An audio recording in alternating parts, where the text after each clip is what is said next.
Hey everyone, I need to tell you something that's been keeping me up at night. The labor market situation in America right now is worse than most people realize. We just saw the worst October for job cuts in 22 years. Let me repeat that. 22 years. And here's the kicker. The government shut down, so we're not even getting the official jobs report. We're flying blind at the exact moment we need clarity the most. I'm Tony from Retirees Benefits, and today, we break down economic news that actually affects your paycheck, your job security, and your future. I've spent hours digging through the private sector reports so you don't have to, and what I found is honestly alarming. But I'm also going to tell you what the Federal Reserve is likely to do about it, and what you can do to protect yourself. But first, let me tell you about something that's helped me keep more money in my pocket during these uncertain times.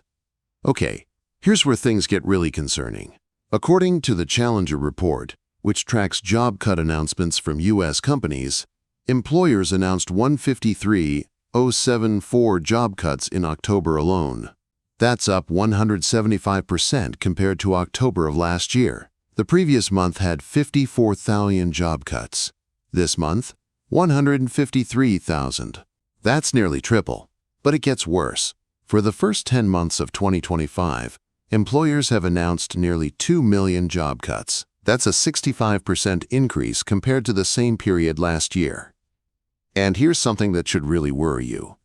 Companies typically try to avoid layoffs in the fourth quarter. I mean, think about it. Who wants to fire people right before Thanksgiving and Christmas? It's terrible for morale, terrible for PR. The fact that we're seeing this massive spike in October during Q4 tells you just how desperate the situation has become. So what's driving all these layoffs? The Challenger report points to 4 main factors. First, AI adoption. Companies are replacing workers with artificial intelligence at an accelerating pace. In fact, AI was the number 2 reason cited for October job cuts specifically. Second, a weakening consumer. People are spending less, which means businesses are making less money, which means they need fewer employees. Third, softer corporate spending. Companies themselves are pulling back on investments and expenses. And fourth, rising costs. Basically, inflation is still eating into business profits. The number 1 reason for job cuts across all of 2025? DOGE, which refers to government efficiency initiatives. But in October specifically, the top reason was simply cost cutting. Companies are in survival mode. Let me break down which industries are suffering the most, because this isn't affecting everyone equally. Technology got hammered in October. In September, there were about 5,600 tech job cuts. In October, that number exploded to over 33,000. That's a 6-fold increase in a single month. Retail has seen 88,000 job cuts this year, a 145% increase compared to last year. And we're heading into the holiday season, which is normally when retail adds jobs, not cuts them.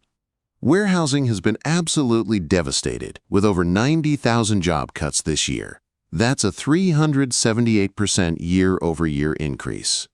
Think about all those Amazon and logistics workers who got hired during the pandemic boom. Many of those jobs are disappearing now. Services sector has cut 63,000 jobs this year, up 62%. And consumer product companies have cut over 41,000 jobs, up 21%. These aren't just numbers on a screen. These are real people losing their livelihoods, often with very little warning. Now, here's where things get complicated. While the Challenger report shows massive job cuts, the ADP report, which tracks private payroll, showed that employers actually added 42,000 jobs in October. Wait, what? How can both be true? Well, the ADP report says that job gains in transportation, utilities, and trade helped offset losses in other categories. Analysts were actually shocked by this because they expected net job losses. The previous month, September, showed a loss of 29,000 jobs. So we have this mixed bag, record job cuts on one hand, but just enough hiring in certain sectors to technically show growth on the other. But here's the thing. You've got to take the ADP report with a grain of salt. Just like the government, they revise their data constantly, and the overall trend is not good. All right, so why does all this matter for the Federal Reserve? Because they have two jobs, what they call a dual mandate. Job number one, price stability. They need to keep inflation under control. Their target is 2% inflation. Right now, according to government CPI reports, we're at 3%, and it's been moving in the wrong direction. Inflation has actually been accelerating lately, not slowing down. Job number two, maximum employment. They need to keep the labor market healthy and strong. Here's the problem. These two goals are in direct conflict right now. If the Fed cuts interest rates to help the struggling job market, that's going to make inflation worse. If they keep rates high to fight inflation, more people are going to lose their jobs. And get this, there's major disagreement inside the Fed about what to do. Fed Governor Cook is arguing that they should focus on protecting jobs by cutting rates. But Fed President Goolsbee is saying they should keep fighting inflation and not cut rates.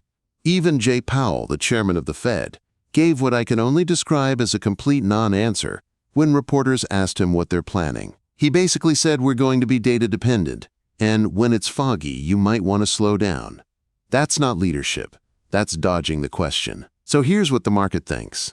According to the CME Fed Watch tool, there's currently a 68.7% chance the Federal Reserve will cut interest rates by a quarter point at their December 10th meeting.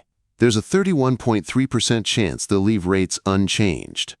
A week ago, those odds were 72% for a cut. So this new private sector labor data barely moved the needle. Now back in September, the Fed released projections saying they would cut rates in December.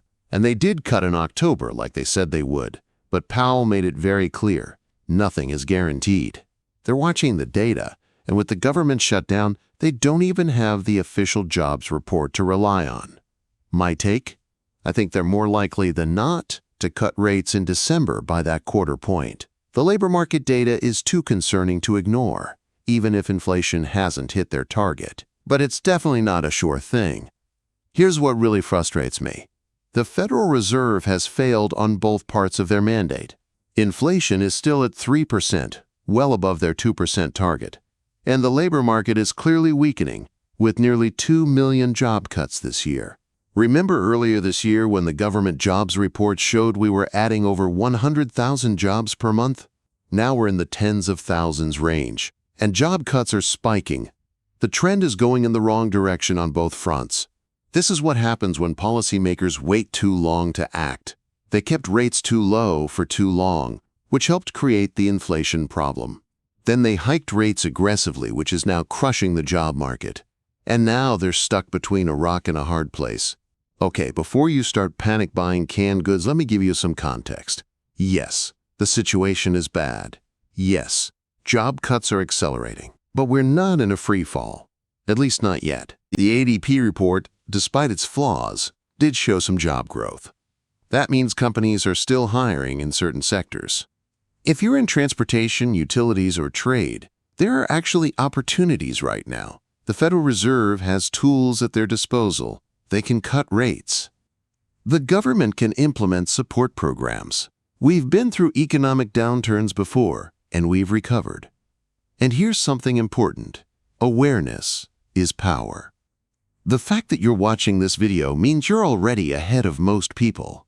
You're paying attention, you're preparing, and that matters. So what should you actually do with this information? If you have a job, make yourself indispensable.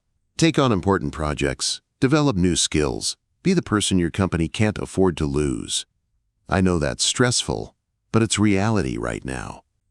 If you're job hunting, be strategic. Look at the sectors that are actually hiring: transportation, utilities, trade. Be patient with yourself, because it genuinely is harder out there. Cast a wide net and don't take rejections personally.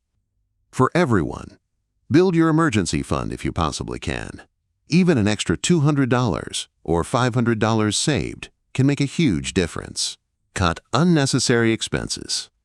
Seriously, go through your subscriptions right now using an app like Rocket Money. Look into assistance programs in your area. There's no shame in using resources that exist to help people during tough times. Food banks, unemployment benefits, job training programs. These exist for a reason. And most importantly, stay informed. The economic landscape is changing rapidly.